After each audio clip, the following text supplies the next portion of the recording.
Hello, my name is Father Gregory Pine. This is Cultural Catholicism, and we are about to talk about the Transcendentals.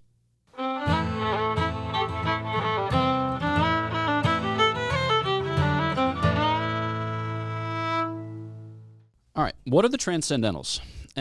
So when most people answer this question, they start immediately with truth, goodness, and beauty. But when St. Thomas answers this question, he starts a little earlier, namely with being.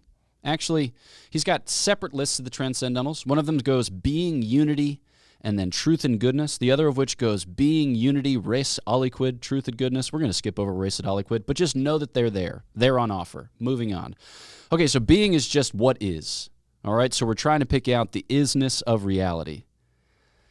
Many of you watching this video are natural philosophers and metaphysicians. I know how the internet works. So you don't need any explanation as to what being is. So we're just going to move on. Next, unity. Unity describes, in St. Thomas's estimation, something after the manner of transcendental indivision. So there's a sense in which all that we encounter, or all that is, has a kind of coherence to it. It has a kind of togetherness to it.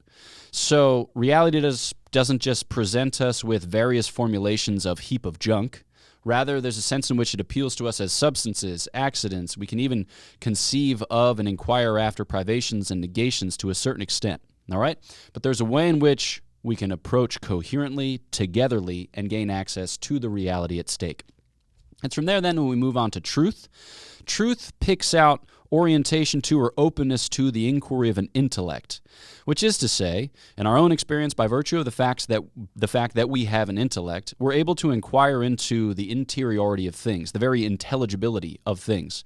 So by virtue of the fact that it is, and that it is one, it is true, or it's potentially known as true to us. Now, there's a sense in which truth can be said in two distinct modes. There's the truth whereby our minds are conformed to the things themselves, and then there's the truth whereby the things themselves are conformed to the divine mind. And that's actually the prior sense of truth. Ours is posterior by comparison. So we call that thing true, which tells forth the excellence according to which God conceives it. So God knows himself, and knowing himself, he knows all of the ways in which his divine life can be participated. To some he conjoins his will, those things are, and we call those things true to the extent or to the degree that they image or that they realize what they ought to image or realize. We move on from truth then to goodness, and goodness names a property of desirability, which is to say it appeals to a will.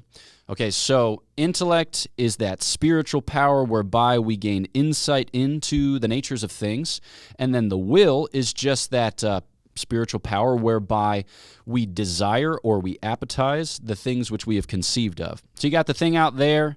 When we come to know it, it takes up a certain residence in our mind according to an intentional existence, and it gives rise to a movement towards the thing itself, which it registers for us as desirable. Now, we also refer to goodness as representing a certain perfection insofar as it completes us or builds us up, and we'll often refer to it under the rubric of final causality because it's what gives ultimate shape to our pursuits. We are creatures, beings in pursuit of the good. Now, some people will add a further transcendental, namely beauty. St. Thomas does not. Do I think that there's much that hinges on this debate?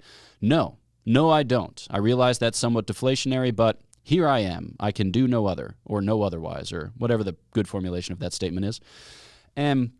So St. Thomas will say that beauty isn't the type of thing which is immediately convertible with goodness. Just so you know, we call these things transcendentals because they transcend the categories being substance and then the 9 accidents, which would be like quantity, quality, relation, time, place, habit, posture, action, passion. You get it. All right, so we call these things transcendentals which, as it were, transcend the categories or are present across categories. And so we say the transcendentals are convertible because where you find being, there you find unity. Where you find unity, there you find truth. Where you find truth, there you find goodness. But it's not immediately evident to St. Thomas that where you find goodness, there you find beauty. Okay? So the sense here being that we call those things beautiful, which when seen please. And typically, the beautiful represents some super-added goodness. So it's not just like goodness simpliciter. It's goodness secundum quid. For those of you who don't care to know what that means, basic idea is like we have a kind of baseline goodness, and we build out that goodness by the acquisition of certain accidents, like grace, like virtue, and other things besides. And it's having done so that the thing comes in turn to be recognized as beautiful. All right, so like a newborn child. Mother thinks that it's beautiful. Basically, everyone else does not think that it's beautiful. I don't say that by way of judgment. It's just to say like newborn children look like they are newborn children. But there's a sense in which as that child grows to term, as that child fills out its nature, then we could say, that's a beautiful child. Usually around about the age of 18 months. That's like peak cute child stage. All right, so St. Thomas will say, goodness isn't immediately convertible with beauty. It requires further goodness, superadded, in order for us to recognize it as beautiful. But like I said at the outset, I don't think that much hinges on this particular debate. So, those are my thoughts for you here on cultural Catholicism. If you like this conversation, which is more of a disquisition, bridging on harangue or pontification, you can tune in for further thoughts from your boy Nick Capone. Cheers.